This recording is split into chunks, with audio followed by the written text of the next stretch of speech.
has who has two beautiful children, very extremely independent, um, very active, very brilliant, and Paolo is going to help us how to do the same thing.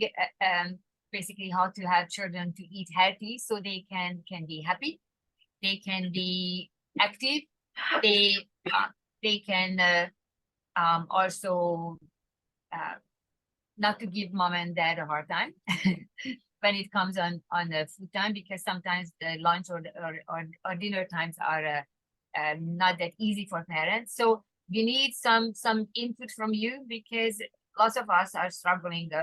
What do I do if it's already a bad habit? What do I do? What do I do if that's all they want? So thank you so much to take this on. It's wonderful. I really believe in physical education, health eating, and the incredible program. So thank you so much to help us, and welcome you in our program. Thank you. Thank you for having me. And thank you everyone for taking their time out of their busy schedules to come here tonight and listen to me. My name is Laura and I am Sienna's mom. She's in kindergarten and I went to school for nutrition, psychology, and biology and have a Bachelor of Science, and then furthered my education and became a registered holistic nutritionist. I've helped numerous families and people with their dietary needs and getting their family on track to a healthy lifestyle. From bringing clients to a grocery store and showing them what foods to buy and what foods to avoid, to going into homes and doing a complete pantry clean out. I also used to own my own healthy baking business and supplied grocery stores and did corporate catering. So I'm super passionate about nutrition and specifically children's nutrition now that I have 2 children myself. I'm going to cover about 6 topics of interest today, and these were what came from the survey Miss Julia sent out, and I will take questions at the end of the presentation. So, why is nutrition so important for children? I want to start off by saying food is fuel. Everything a child eats can affect their mood, energy, development, and well-being. Food plays a vital role in our immune systems, and we want to help build our kids' immune systems at a young age. If you start children off early with the proper foods and eating habits, they will foster a lifetime healthy relationship with food. So how to incorporate a balanced diet. Children, especially younger ones, will eat mostly what is available at home. That's why it's important for you to control what snacks and meals are on hand. A child will not be inclined to eating junk food if you simply do not have it in your kitchen. Children need nutrients, minerals, and vitamins from a wide variety of food groups. Offering a balanced diet of different foods ensures your child will receive the vast majority of their nutritional requirements for growth. Try to incorporate fat, protein, and carbs at every meal. Some will overlap. The numbers I give you are for reference. They are not intended to be obsessed about, and don't worry if you can't meet these targets each and every day. So non-saturated fat, I'm talking about healthy fats. Children aged 4 to 8, and I'm going to talk about children aged 4 to 8 today, so if they're a bit younger, just decrease what I'm recommending. They need about 4 to 5 tablespoons a day of healthy fat. Healthy fats are important for our children's brain development, and you need fat to absorb vitamins and minerals from other foods. Examples are olive oil, coconut oil, avocado, yogurt, kefir, nuts, and seeds. I always recommend full fat products over low fat. Many low fat foods are processed and contain chemical fillers and additives in them to remove the fat. Aim for 10% milk fat in yogurts. And in general, sheep and goat are easier to digest if you are seeing any sensitivity to cow. Protein. Kids need about 3 to 5 servings per day. An example is an egg, 1 tablespoon of peanut butter, a tablespoon of seeds, half a cup of beans or edamame, 2 ounces of meat or fish. Protein promotes proper growth and development, so it's vital to get enough every day. Don't worry if meat is not the only source. Don't worry, meat is not the only source of protein. You can offer, as I just said, eggs, nut butter, chickpeas, edamame seeds. Example for in the morning, if you're making your child French toast with, it has an egg, it has sprouted bread, you could spread some nut butter on it or butter, and you have a protein-packed breakfast while also incorporating carbs and fats. Moving on to carbs. Children need 4 servings per day. That looks like 1 slice of whole wheat bread or sprouted bread or sourdough, half a cup of pasta, quinoa, brown rice, bulgur, steel-cut oats. Carbs also include veggies and fruits. Kids need a minimum of 5 servings a day. A serving of fruit and veg is a child's fistful. Try to aim for carbs that have fiber. Fiber slows down the digestion and slows the release of glucose, which gives you sustainable energy after a meal. Whereas foods lacking fiber can lead to a spike in blood sugar, and your child can end up moody, anxious, tired, or overly excited. That's the difference between a white piece of bread versus a sprouted piece of bread. The same goes for us adults. And some healthy dinner meals for the whole family that incorporate all the food groups that I just mentioned are shepherd's pie, pasta with beans and or chili, or stews, or fajitas with black beans, homemade burgers. Try to switch up the meats there. You could use lamb, bison, chicken, turkey, fish. And in general, I like to use the 90-10 rule, which is 90% nourishing foods and 10% fun foods or treats. This helps with food battles with your child. The proper timing of meals and snacks helps cover your child's hunger and appetite so they can regulate their eating habits. In the end, meal planning for kids help them meet their nutrient requirements while allowing them to eat in a more intuitive and mindful manner. This means eating for hunger rather than boredom or emotions. I want to talk about foods to limit. Yes. I know. It's challenging in a world where fast food is so easily accessible to avoid eating these foods, but do try to limit them or swap them with a healthier alternative. Refined grains. This includes white breads, pastries, desserts, cereals, degermed corn. Whole grains and refined grains are 2 different types of grain. Whole grains still have the whole grain kernel. The bran and germ are removed to make refined grains, which gives refined grains a finer texture and longer shelf life. That's what gives white bread a soft texture. The iron, B vitamins, and fiber are all removed from refined grains, so look for whole wheat or whole grains as one of the first ingredients on a nutrition label, or choose sprouted bread, kamut, spelt, and sourdough are all great options. Refined and hydrogenated oils. That's canola oil, corn oil, soybean oil, fried foods. Refined oils are highly processed, causing them to be extremely inflammatory. When consumed, they release free radicals, which damage our cells. Instead, offer healthy oils like olive oil, avocado oil, coconut oil, ghee, butter, or hemp oil. Lastly, artificial coloring, processed sugars first, table sugar and high fructose corn syrups. In excess, sugar can lead to obesity, behavioral problems, cause hyperactivity, and can have a negative impact on academic performance, learning, and memory. Children 4 to 8 years are only supposed to consume 30 grams of added sugar per day. This does not include natural sugars like fruit. I'm talking about added sugars that are found in yogurts, cereals, breads, granola bars, and drinks. Of course, some days this will be less and some days it will be more. For example, if your kid has a birthday party, so take into consideration is the average intake over the week. Instead, try using natural sweeteners like honey, raw honey, or maple syrup. Make a batch of your own cookies, add your own fruit and sweetener to yogurt. Always check the labels of your product and aim for less than 6 grams of added sugar in each snack you are consuming.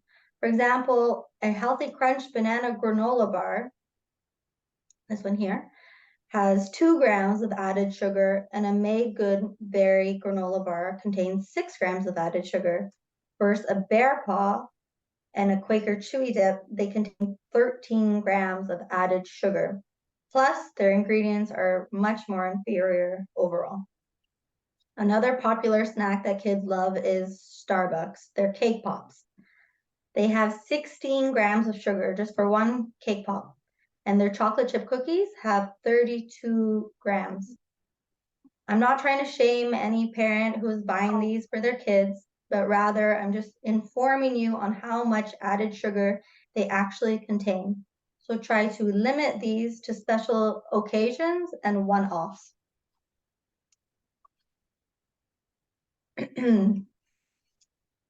Food dyes and artificial coloring.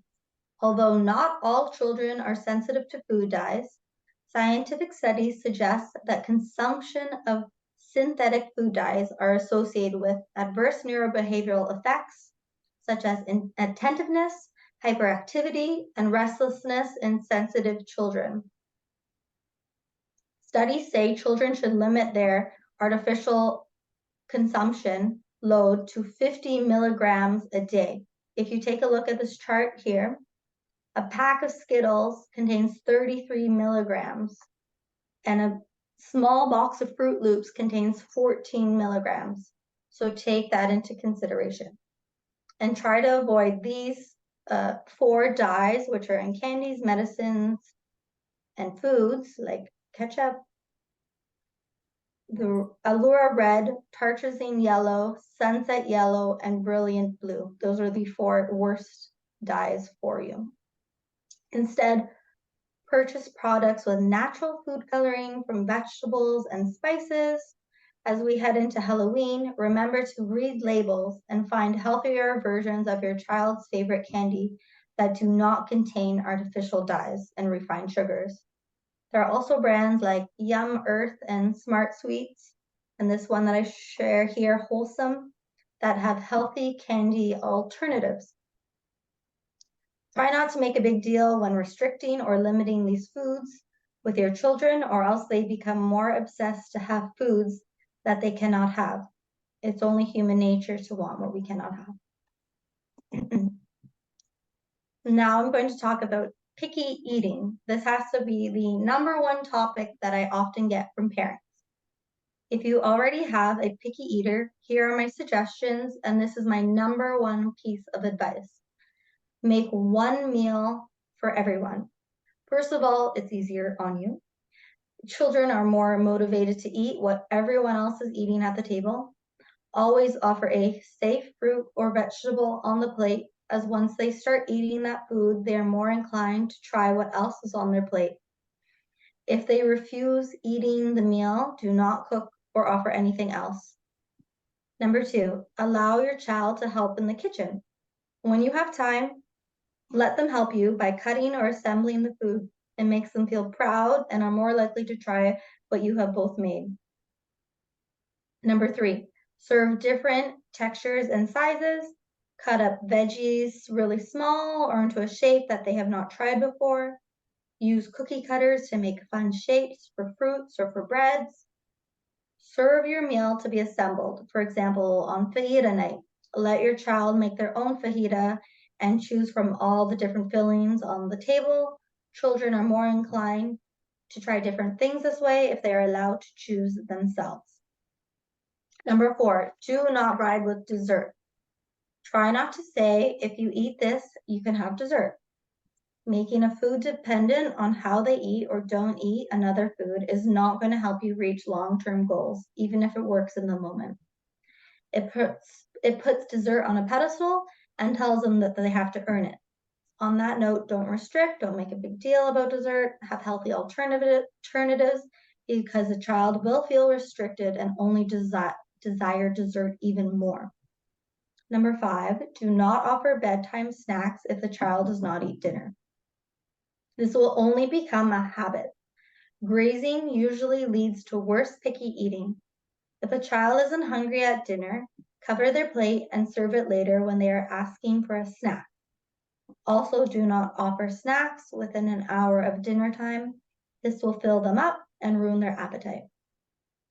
When children are allowed to graze all day or eat whenever they feel like, they're more likely to lose connection to their appetite cues, so they don't actually get hungry because they're eating too frequently. Number 6, avoid eating in front of the TV. This can cause an unhealthy relationship with food.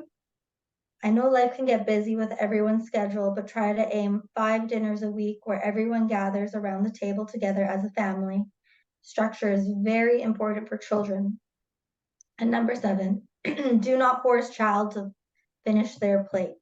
This can cause power struggles and an unhealthy relationship with food down the line. Now I want to talk about sickness. I first off want to say that all children are going to get sick. Doctors say that on average, a child will develop 6 colds a year. So do not stress if your child gets sick. I am simply trying to lessen your child's symptoms and shorten the duration of their sickness and make sure that their cold does not develop into something worse. Ways to help: lots of rest, plenty of sleep, warm baths, humidifier, hydration, plenty of liquids. I make a homemade broth with the organic chicken, carrots, celery, onion. You simmer that for 4 hours. I call it liquid gold. It helps greatly. Chamomile and lemon balm tea for fevers, warm lemon water and honey for sore throats, and 100% pure juice if they're not drinking water. Supplements to take: a probiotic. They help prevent kids from needing antibiotics. NAC, it helps break down the mucus. Elderberry, echinacea, vitamin D, C, and zinc, omega. Of course, always consult your doctor first. And homeopaths like belladonna for fever. I recommend taking these supplements daily: vitamin C, D, zinc, fish oil, and some sort of probiotic, whether that is coming from eating fermented foods such as kefir, yogurts with live cultures, sauerkraut, kimchi, or tempeh, which is a fermented soy. Healthy gut flora is extremely important for children. It helps digest and absorb food. It kills viruses and bad bacteria. So if your child's gut flora is not a strong barrier, they are more likely to pick up bugs and viruses.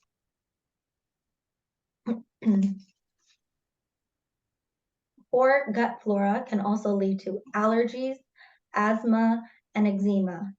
Cut back on the foods to limit portion I spoke about earlier, as fast foods, processed foods, sugars prevent beneficial gut flora from thriving. Always consult with your doctor, but say no thank you to non-essential antibiotics for non-serious colds and flus. Investing in your child's gut health in their early years will not only improve their overall health in the short term, but will also set them up for good health later in life. Okay, some healthy snack ideas to make at home or ahead of time. All of these snacks contain protein, carbs, and fats to keep your child satisfied and prevent sugar crashes.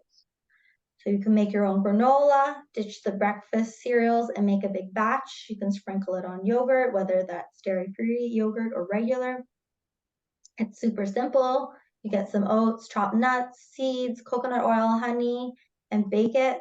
And you can make a big batch at once. Smoothies, my favorite things are smoothies. They're my go-to. I put everything in them. You could put vitamins, fish oil, spirulina, and most kids can't taste what's in it. Add as much as you can and try not to make it just fruit. You need a seed or a fat like avocado to bring down the glycemic load. I try to always add spinach as it's flavorless, and most kids won't willingly eat spinach at a meal. It's also a great way to get your child to help you in the kitchen. They usually get excited over it. A chia pudding and avocado pudding. Chia is a great source of fiber and protein. You can buy ground chia if your child does not like the consistency or texture, and add plant-based milk or regular milk to it and have your child put their favorite topping on it. Avocado pudding is one avocado, 2 tablespoons of honey, quarter cup of milk, tablespoon of raw cacao powder. It's really creamy and tastes a lot like regular chocolate pudding. And then there's energy balls. You can prepare a big batch ahead of time. Add a nut or seed butter with whole oats, coconut, raw honey. It's a great snack even for us when we are craving that mid-afternoon and we have that sugar dip. Charcuterie boards. These are so much fun for children as they love grazing and feel like they have authority choosing what they want. It's also a great way to clean out the fridge. Add fruit, raw veggies, crackers. My favorite are Simple Mills almond flour crackers, cheese, nuts, hummus. So these are all make at home healthy snack ideas, and then people were asking for on the go healthy snacks. So these are the brands that I like, and they're pretty clean. Made Good, those are granola bars. Love Child have oat bars with dates. Healthy Crunch have granola bars and trail mix and nut butter packets. Prana is a trail mix. Lesser Evil popcorn, they have delicious popcorn with avocado or coconut oil. Hippie Snacks, they do crackers. Simple Mills, they make delicious almond crackers. The Good Bean make chickpeas, and Manitoba Harvest has hemp and hemp granola bars. So those I would recommend for on the go when you cannot make anything at home ahead of time. Much better than your goldfish option. So I want to end by saying taking small, gradual steps is the best way to make a change. Do not drastically cut everything out. It takes time. I know how busy life is, but I encourage you to plan your week of food with the same enthusiasm you would plan a trip. Look at the week ahead, identify what events you have happening, and try to make ahead or plan the most simple meals on those nights. By doing all of this, you can make a difference for your entire family. And if you need any guidance and support, I offer these services here. Please check out my website and feel free to contact me privately. Thank you. And are there any questions? Sure.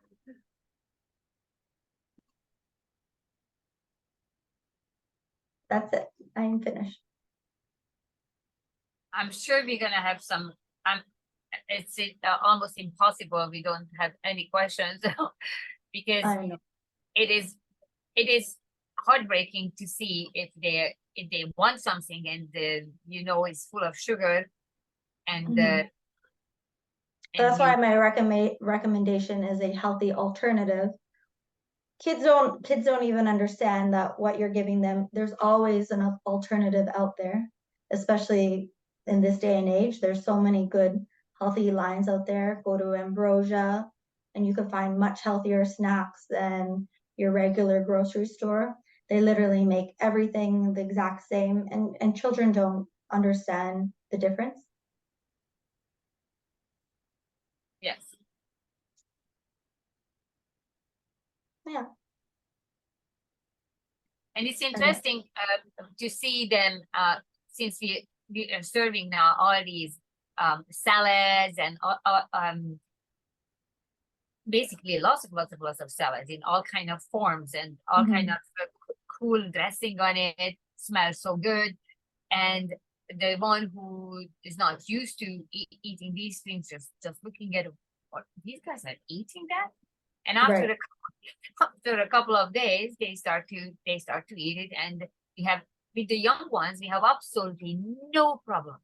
Right. It's the Everybody younger. eats 2, 3 times. They're asking. Kindergarten is a little bit. The biggest problem is elementary. Like, oh, Elementary. you're gonna eat that?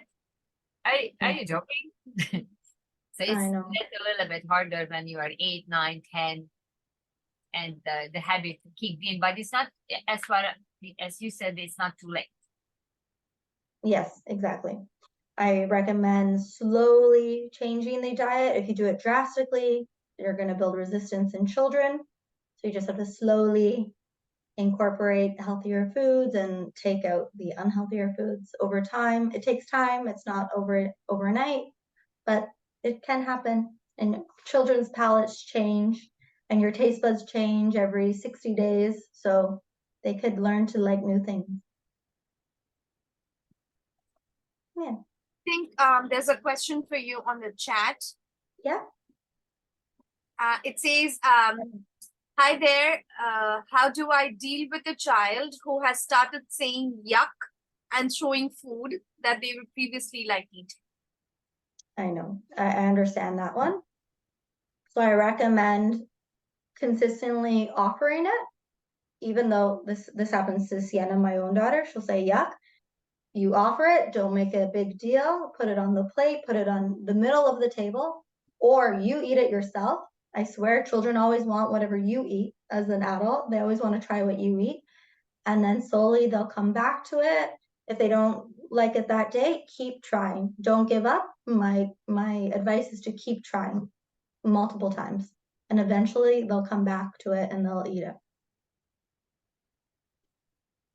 Will you feed the child if the child, it's many things that offered at the table and she doesn't want it? Okay, you think, oh no, this child is going to be hungry, is going to be sick if it doesn't eat enough, and you start to look for something more palatable. Is that a mistake? Yes. I think so. As soon as you start making other meals for your child and not serving what you're eating, they're going to expect that. And they're constantly going to expect that and constantly ask for it. If you put on whatever you're making, you put it on the table, even if they don't eat it that night and they starve, they could try it the next night, but be consistent, because as soon as you start going to the kitchen and pulling out their favorite and easy meals that they like, they're never going to change. So my advice is to always make one meal. It's easier on you, it's easier for the child. They'll eventually learn to like it and they have no other option. Yeah, there's another question for you, Laura. It says, hi, regarding lunch boxes, how long can beans or chicken sit at room temperature? For example, if you want to make a chicken tortilla for lunch bags, do you want to add an ice pack? I would always add an ice pack. They say 1 hour out of the fridge and then bacteria starts to grow. So just be extra cautious and add a ice pack to your lunchbox. It's not hard to just throw in an ice pack. So I would play it on the safe side and then add an ice pack. Yeah. And if the child doesn't eat first day, second day, almost you go into the third day of doesn't want to eat, wants to eat just the white pasta or white bread, and it would know, what would you then as a I know I would, but I would with my own. But as I do see that struggle of my child is hungry, what are you gonna do with this? Is 2 days? You kidding? Right, Well, right. gonna die. So I would offer, oh my, Sienna. Sienna, sorry. Hello, Sienna. Say hello, Miss Julia. Hello, Miss Tina. Sorry. She snuck up on me. I would say to incorporate, you could offer a little bit every night, like say they only eat white pasta. You put a little bit of white pasta on the plate with 3 other options. And then slowly every night, lessen the pasta until there's no more. And the other options are, so that's why they say to offer a safe food, because usually if there's only a little bit of pasta and they're hungry, they're usually inclined to eat, or at least try whatever else is on their plate. And that makes them slowly learn to like those foods. And I also what I used to do with my own to get them out on the fresh air, chase them around, play, and Absolutely. Don't worry about it's a dinner time. I don't care about dinner time. Let's have so much fun on the fresh air, and just and when they're tired, when you come in and something smells good, starving. Yeah. Even though they wouldn't eat it, I offer, and here it goes. Yes. Of course, the more energy they expel, the hungrier they are. So being outside, being active is extremely important for children. And then usually they're more inclined to try whatever is made because they're so hungry. So there's one more for you, Laura. It says, generally, how long will it take for a child who has stopped eating everything except from 1 or 2 types of food to start eating a variety? What are fun ways to serve meat or protein to a toddler? So generally, totally depends on the child, truthfully. Some kids, it takes a few days, other weeks, other, unfortunately, could be a month. Fun ways to incorporate protein. As I said, you can make fun shapes, get them involved with it, make stews or soups that, or even if they're only obsessed with pasta, put it in there. Most of the time they don't notice. But try to make it fun by getting them to help you out in the kitchen. And usually they'll sample, and you can sample and say, yummy. And then they'll usually be inclined to try it because they see you saying, yummy. So my advice is to definitely get them in the kitchen if they're super picky, because that's, I think, the #1 most helpful way to start them exploring new foods. What I usually do is I don't even look at Ava. I sit at her table and I eat. I'm not looking at her, because in the second I look at her or I give her the food, it's over. I eat the food and she just grabs it from me. And then I give her the food. And honestly, it never asks, oh, is it good? Because as soon as you break their train of thought, then they lose track and realize what they're eating. Just let them eat, let them do their thing, and don't say anything. Samira asks, how important is milk consumption at age 3? My son is refusing to drink milk in the morning. If the goal is calcium, then is yogurt or cottage cheese a good alternative? Absolutely. Neither of my children drink milk at all. They never have. You could get calcium from so many other sources. Sesame seeds have tahini. They have a extremely high calcium. Of course, cheeses. And I feel like every child likes cheese, but I would limit to cow and recommend more dairy and sheep. But they really don't need milk consumption. That's a myth, I would say. I feel like milk is overly pushed. Yeah, I think there's one more related to milk when it's when somebody says, at what age should we cut out milk bottles altogether? My son is 3.5 years old and is still used to a bottle in the morning and at night. But I notice he is starting to chew the bottle. Perhaps this is a sign that the bottle can go. Well, technically, you're supposed to stop bottles at the age of 2, but don't worry. I know don't worry, no judgment. They're 3.5. I would recommend switching to a sippy cup or a cup with a straw. But he doesn't technically need a bottle in the morning and night. So you could offer water instead slowly, or dilute the milk, add some water in it and slowly cut it out. And then I would recommend, as I said, a sippy cup or straw instead of a bottle, because it actually ruins their teeth over time. There's one more saying, asking how to avoid snacks right before bed. Oh, I know. Just say no. You have to be stern.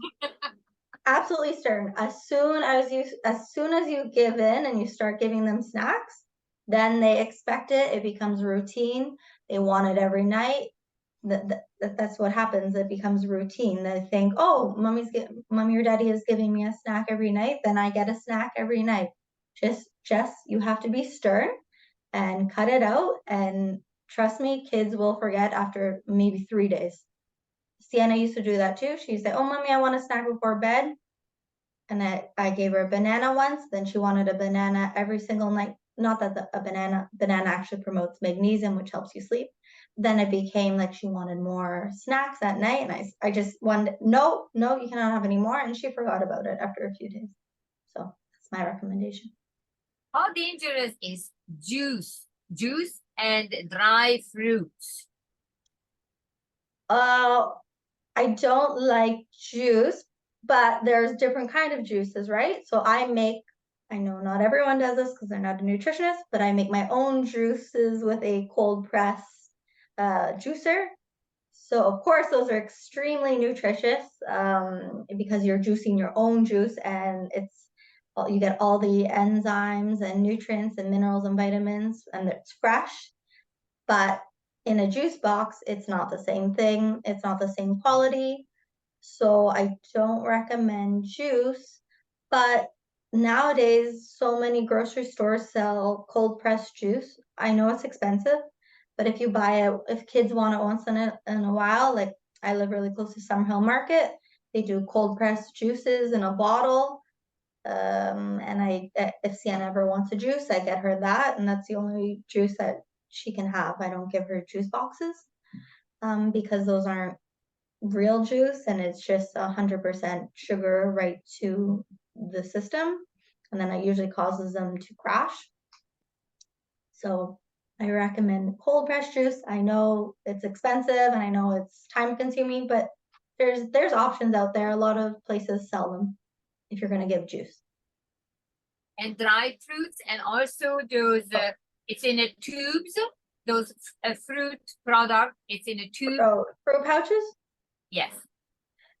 They're not the best and they're not the worst. So if you're in a pickle and you're on the road, you can give your child it, but if you're giving them every single day, there's not much nutritional value in them. But I wouldn't say they're the absolute worst. They're not the best. And dried fruits, it also depends on the quality of dried fruit, if they have added sugar or if they have sulfites. You could buy no added sugar and no sulfate dried fruit. And I always recommend pairing it with a nut or seed because it brings down the glycemic load. And that's the way I would recommend eating like if you're eating a bag of dried fruit, it's not good. But if you're mixing it with other foods like a protein, then you're okay, and your sugar won't spike. Yeah. Somebody asks, how would you handle a child who was raised with the habits of grazing, high sugar consumption, and overeating if they react in ways of saying they're starving or crying a lot or having bad behavioral reactions? So with grazing, I highly, highly recommend meal planning. So you set meals, set snacks, only offer breakfast, one snack, lunch, one snack, dinner. That's it. Do not offer snacks any other time throughout the day. It needs to be scheduled. Otherwise, kids can graze all day long and they're never going to be hungry. If they graze, they're never going to have an appetite, and that creates a unhealthy relationship with food. Like, you want to properly eat at proper meal times, and that should help with the problem. And also the stomach doesn't have a time to be empty or to rest. Exactly. Absolutely. Yep. It never empties, and then it causes obesity. Just don't offer your child, unless they're talking about older children who go open the cupboard and go on themselves and constantly eat. Just don't offer your child a snack all the time. because children are always asking for snacks, and Yes. you just have to be stern and say, no, it's dinner time. You could give them a small snack an hour before, but anytime after an hour, they start to fill up and they won't eat dinner or lunch. Or that's what's good about school. They don't graze all day. Are thermos flasks safe? For example, while packing soups or pasta dishes, etc., etc. Like the thermos, our thermos is safe. Thermos Like flasks. the lining. I think Like, so. yeah, Yeah. In general, as long as they're read the product label, what they're made of, BPA free. Thermoses are stainless steel, are safe. Just don't put it in the microwave. Why is plain Cheerios a bad snack? I know. Well, first of all, the wheat that's used in Cheerios is genetically modified. It's not the best wheat that you can eat. There's really not much to it. It's just some bread, so it's lacks nutritional value. I wouldn't recommend Cheerios. I mean, you could pair it with other things if they really like Cheerios, and you can make a charcuterie board, as I said, and have a little bit of Cheerios and other options. But if you're just constantly eating Cheerios, you're gonna lack nutritional value. And it's very and also extremely, the child keep wanting the same thing after. When I noticed with the Cheerio, after it's nothing else exists. Yeah. It's only Cheerios because it's fun to eat. It's a sounds good, or it's funny. It just and the same thing with the fishes. Goldfish, I know. I know. That's one of the next questions. Are goldfish a good snack? No. Sorry. If you read the ingredients, no, they're not good. They have hydrogenated oils, processed wheats. There's not a single good ingredient in goldfish. Of course, every kid loves goldfish, but there are healthier goldfish out there. Or as I said, offer just a little bit with something else so that they get their goldfish fix. But I don't like goldfish. They also have artificial dyes in them, as I spoke about. So I'm not a fan of goldfish. They're empty calories. I would not recommend them as a snack. Somebody asks, what veggies would you recommend starting off with for a child who refuses to eat any kind of veggies? Sweet potato. I feel like every child likes sweet potato.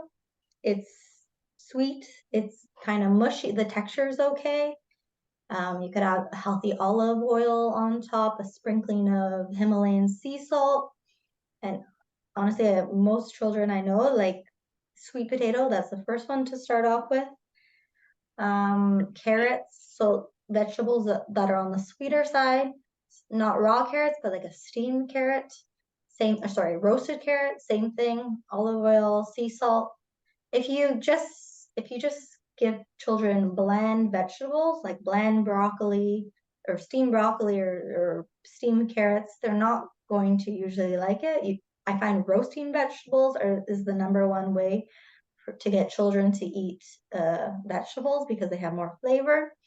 And then always sprinkle a little bit of Himalayan sea salt. You could add butter, ghee, or olive oil, avocado oil, for healthy fat on top. And usually I'd say roasting is the way to get children to eat vegetables. What types of foods are the best options to eat when you must eat outside, like in a food service restaurant? Right. Honestly, I don't go to fast food at all, but trying to think at fast food. I mean, I would say I know Freshie is not the most it's not a drive-through, but it is I'd say it's a fast food because you could quickly go in and get a wrap or burrito there. Or if you're at Starbucks, they at least have the protein boxes that have egg and nuts and cheese in there, I think. So at least that's well balanced. I wouldn't recommend going to McDonald's or Wendy's or any of those places. I would say try and find a freshie, which are around everywhere, or Swiss chalet uh, has Swiss chalet has a sweet potato. which one? Swiss chalet has sweet The potato. chalet? Oh yeah, yeah. Are you talking about when you're on the road or when you're going to dine in? It looks like when you don't have an option and you have to eat outside. So I'm assuming you're on the road. On the road, yeah. Yeah. So, what was I thinking? I just thought of one, and now it's lost. It's lost for me. What about cauliflower pizza? If you read the back of the ingredients, there's a lot of additives and hydrogen. This is the problem with gluten-free products. Yes, you're taking out the gluten, but then you're adding in all these additives and potato starch and rice Oh. flours that are actually worse than a sprouted grain or a kamut or a wheat flour that's 100% wheat. So I know gluten is, people are very sensitive to gluten, but I always say try with rye bread first over a gluten-free product, unless of course you have celiac, because a lot of gluten-free products are so high in sugar and don't have the best ingredients. So turn over the package and always read the labels. Is Annie's organic gluten-free mac and cheese actually healthy? I wouldn't say healthy, but a better alternative than Kraft Dinner. So of course, if you're in a rush and you have nothing to make, it's not the worst thing, but do not get into the habit of serving it all the time. But of course, if you're in a rush and you have nothing else to make, it's better than Kraft Dinner. Then they have the grass-fed option, the grass-fed cheese option, which is probably the best one. So It's the still high next in question, Sorry. the next one for you is dried fruit a good snack? For example, dried apricots and raisins. On a related note, charcuterie board sounds yum. What is your recommendation for adult-friendly and toddler-friendly foods on the board? Sorry, what sounds yum? The charcuterie board. Oh, charcuterie. Yes, yes. Yeah. Sorry. First off, with the dry foods, I had mentioned it with Miss Julia that as long as you're pairing it with something else, it won't spike your blood sugar level. But there are healthier alternatives to dried fruit. There's different types. So look for labels without added sugar, because a lot of dried fruit has added sugar. So look for ones with no added sugar. I love charcuterie boards. I think they're a great snack, or sometimes even a dinner. If you're in a rush, you just take out whatever in the fridge and you pull out raw veggies, dips, hummus. With deli meats, of course, people eat deli meat. Try to choose nitrate free and limit them, not daily intake of them. It's just once in a while. They're not horrible, but just try not to eat those every day. You could add raw cheeses. You could add fruit. You could add nuts. You could add seeds. It's quite nice. I like charcuterie boards, truthfully. Somebody's asking, now that Halloween is coming up, how do we control the candy consumption? What rules can we set? Right. So I think this one's more for the parent than the nutrition. Yeah, right. So I'm not sure if most parents have heard about the Switch Witch. I have already warned my daughter Sienna about it. So you could go on Halloween night, go trick-or-treating, and then you could have whatever, you make the number up like 3 to 5 candies, but you give me the rest of the candies, and you do the Switch Witch, and you give them a toy or something to that effect. And usually they're more excited about that over the candy. So I say you could have a little bit of candy on Halloween night, but after that, stop giving it. And that's a way to take it away, is with a switch, because you know, if they're gonna have it every single night until it lasts, that could be a whole month. So Halloween's fun, but it's too much candy at once. So I recommend switch. Interesting. So Have you heard about of that? question about the restaurant was for a regular restaurant, like would it be pizza or pasta? Oh, I see. That's the problem with children's menu. I find children's menu, there's always pizza, pasta, chicken fingers and fries.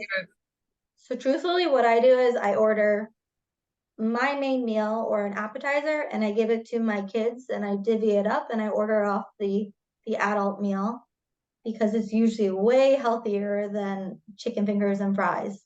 So most restaurants have decent adult meals, or you could give a protein, some chicken or steak, a side vegetable, as I said, sweet potatoes on the side.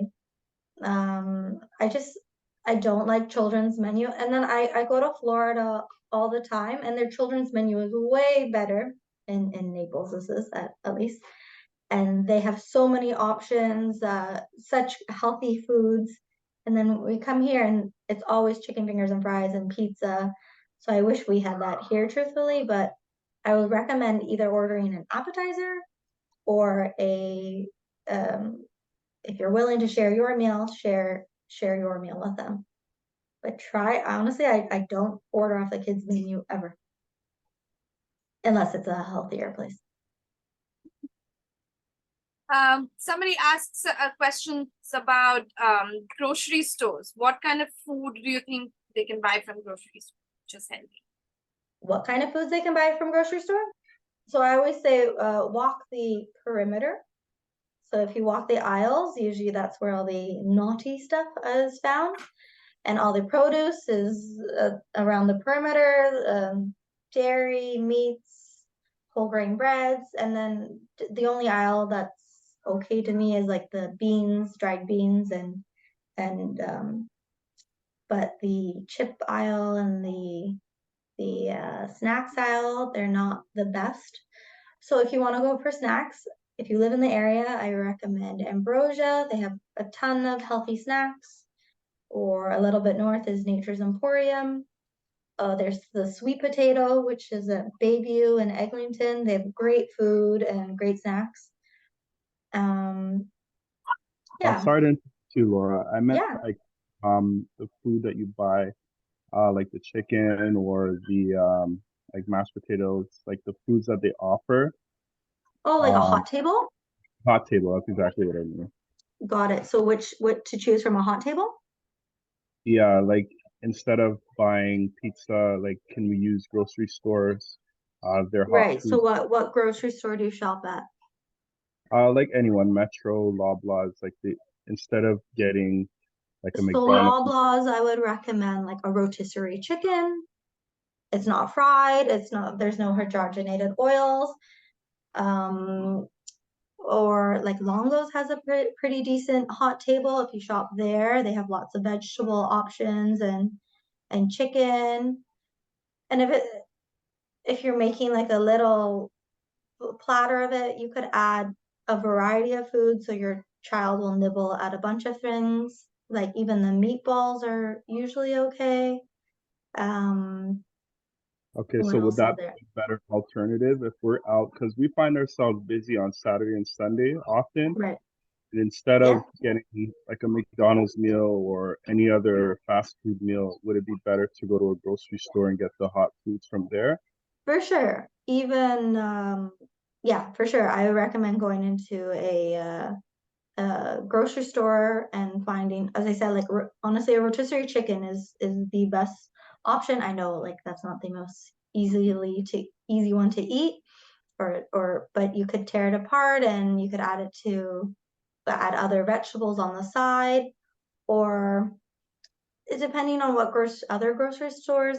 As I said, like I live beside a Summerhill market, and they have quite healthy wrap options or salad options there that are quick and easily ready and grab to go. So I definitely recommend a grocery store over McDonald's because, you know, McDonald's is McDonald's. Sorry. Somebody has a question about your website. So they ask, can you provide some lunch box ideas you serve your kids in a week? Do you have examples on your website? I don't have examples on my website. I'm trying to start my blog up again. So that will be coming soon. For lunchbox ideas, yeah, if you want to discuss with me personally, I could come up with a meal plan for you. So if you contact me on my website, or I could give you my number to contact me directly, because there's so many ideas for lunchbox. Yeah. Sorry. But always try to incorporate a protein, fat, and carb is my general rule. Somebody says we often cook with canola oil, but I've heard that it is not the greatest option health-wise. What oils do you recommend for regular everyday cooking, especially if we are sharing with our son? Yeah, absolutely. I think they heard you mentioned avocado. I did, yeah. So canola oil is hydrogenated. Unfortunately, it's extremely inflammatory and it could cause a lot of health problems along the road. I don't want to scare you, but just switch it out with olive oil. I mean, olive oil smoke point isn't as high, so you can use an avocado oil. That's the highest smoke point. You could cook in very high temperatures with avocado oil. I like to use olive oil once I'm done cooking because I like the flavor of it. So I drizzle it on food or vegetables or salads or meat afterwards. So that's my recommendation. Cut out the canola oil for sure. Is a liver plate too high? Is liver plate too high in pate? Sorry about that. Is liver pate too high in sodium and nitrates to serve to toddlers? My 12-month-old loves it, but I'm afraid to give it to him. Okay, so there's pros and cons to liver pate. One, it's an organ meat, which is extremely good for you. Organ meats have tons of minerals, iron, vitamins. So in that sense, it's good. Yes, it is high in sodium, so I would limit to it. So it kind of balances itself because it's really good in iron and vitamins, but it is high in sodium. So I would limit it. Don't give it often, but honestly, you can give it to a toddler. Would you be providing your website URL? Yes, it's on the bottom of my last screen here. I'm not sure if you could see it. Can you see it still? No. Am I sharing my screen? I will. Can I forward you my information? Yes. Yes. And yes. you could provide it. I'll give you my number and my contact and my website. Yes. It was on my last slide, but if you didn't see it, then I could forward it to you.